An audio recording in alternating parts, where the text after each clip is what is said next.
që nga fillimi I këtij forumi, mund të themi se është ndihmuar shumë që të shpalosin ide dhe iniciativa I guximshme për vendet tona, duke diskutuar për situatat aktuale dhe për mundësitë e zgjidhjes së problemeve të hapura që kanë qenë për vendet tona, por në përgjithësi edhe për Ballkanin perëndimor. Edhe këtë vit, ky summit me zëvendësinë konvoton një kohë shumë të rëndësishme për rajonin, por për të ardhmen e vendeve tona evropiane. Është vërtet që vendet tona kanë punuar shumë në mbylljen e çështjeve të hapura dhe zgjidhjen e tyre, por ajo që është për të përshëndetur nga të gjithë, siç është edhe në konkluzion, është arritja e marrëveshjes së Prespës, që është rezultat konkret I dukshëm I kësaj fryme të bashkëpunimit, dhe mendoj që mund të jetë një model I mirë për zgjidhjen e problemeve të tjera që janë të hapura në mes vendeve të rajonit.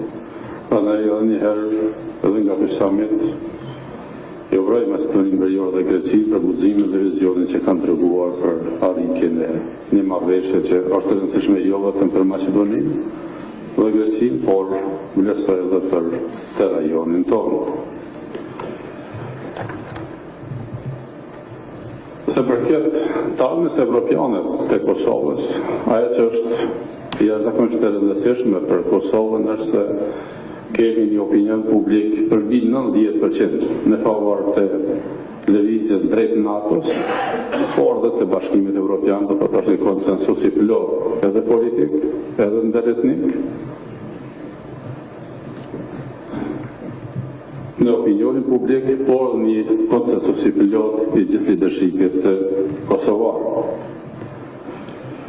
Po e që duhet të them është se është jashtëzakonisht inkurajuese fjalët e zonës Mogherini dhe gjithë ju nderuar president Kitarović, zoti Doda, president Pahor.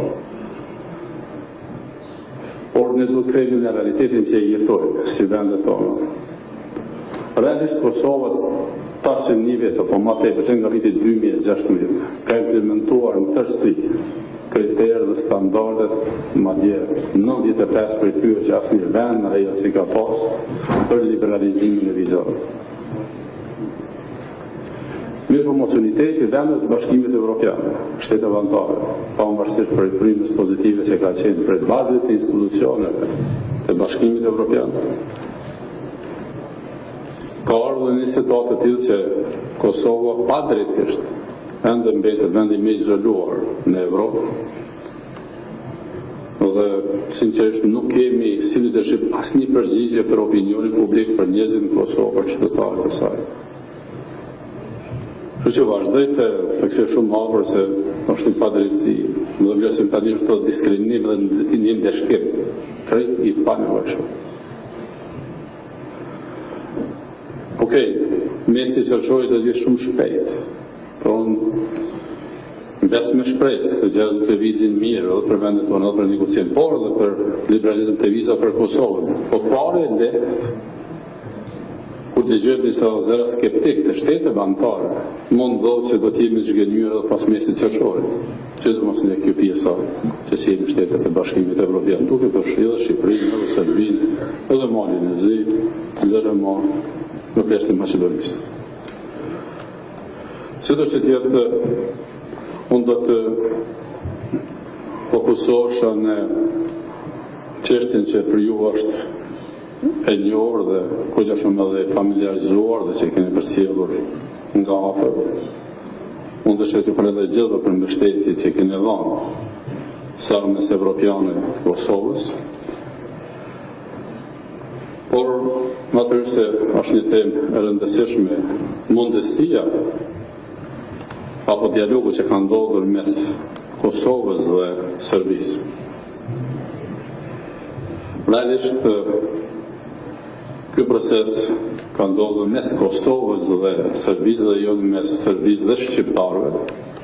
sepse kur Serbia është mirë me Kosovën, mund të jetë mirë edhe me Shqipërinë. dhe jo në sjelltas. Çdo që tjetë, ne kemi bërë përpjekje që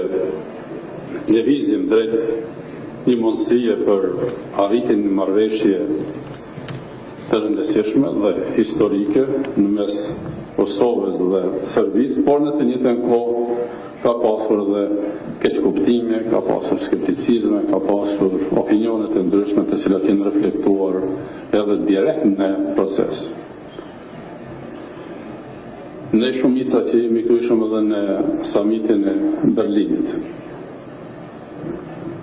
Dhe kemi parë se sa i vështirë dhe se sa i thellë është hendeku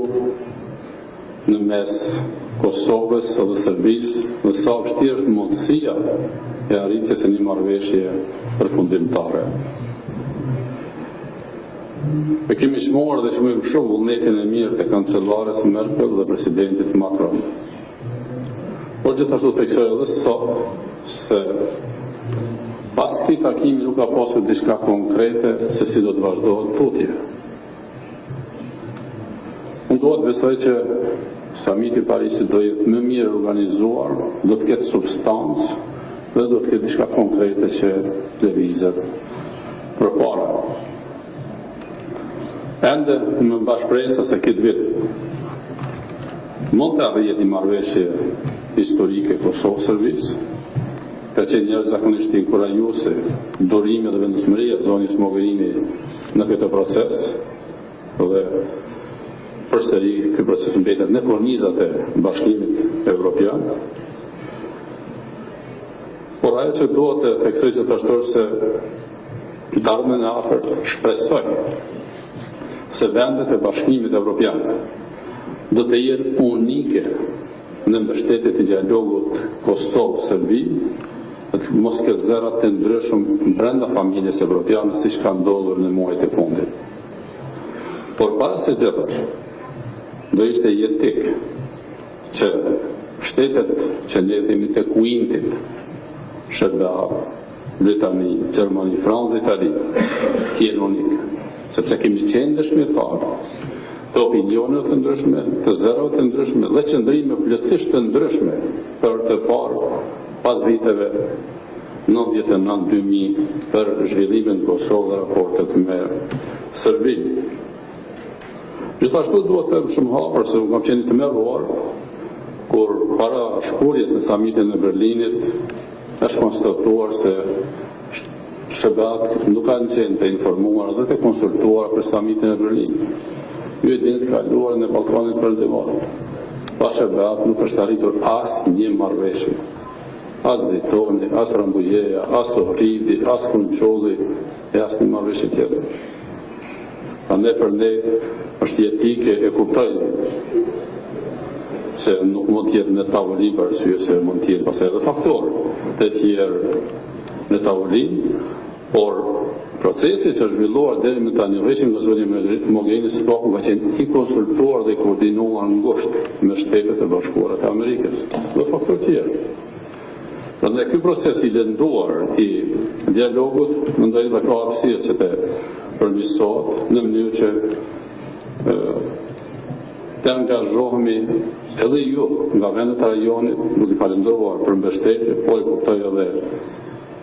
zërat skeptik që janë paraqitur aty këtu, ndryshe takime të mbyllura, ndryshe takime bilaterale me një dhe ndryshe takime tjera me ndërkombëtar, sepse tërë synimi është mundësia e arritjes së një marrëveshje për normalizim të plotë Kosovë-Serbi, një marrëveshje gjithë përfshirëse, ku do të diskutohen dhe mbyllet gjitha çështjet e hapura mes vendeve tona, një marrëveshje ligjërisht obliguese, ku do të ruhet shpirti, karakteri dhe realiteti multietnik i të dy vendeve, ku nuk do të ketë kufir në baza etnike, por në të njëjtën kohë pasi që jetojmë në një kohë të fake news, duhet të sqaroj para jush edhe disa gjëra, se nuk do të mund pavarësisht ideve të ndryshme që mund të qarkullojnë poshtë lart, edhe për diplomatëve të ndryshëm, për Kosovën do të jetë plotësisht e papranueshme themelimin ndonjë asociacioni me mandat ekzekutiv, që do të mund të ngjante në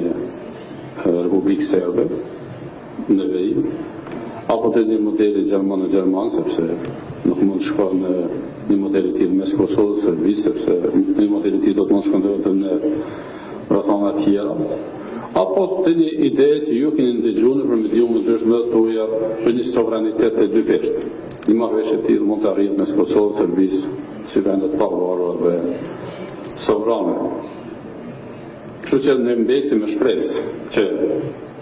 ky proces të jetë i pakushtëzuar, pra dialogu dhe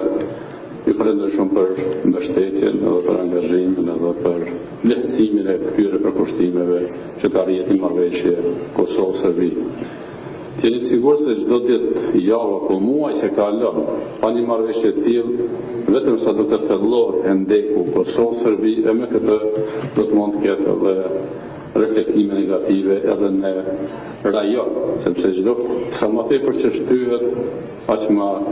thelluar do jetë problematika dhe hendeku Kosovë-Serbi, dhe kjo shihet edhe nga deklarimet e fundit. Faleminderit.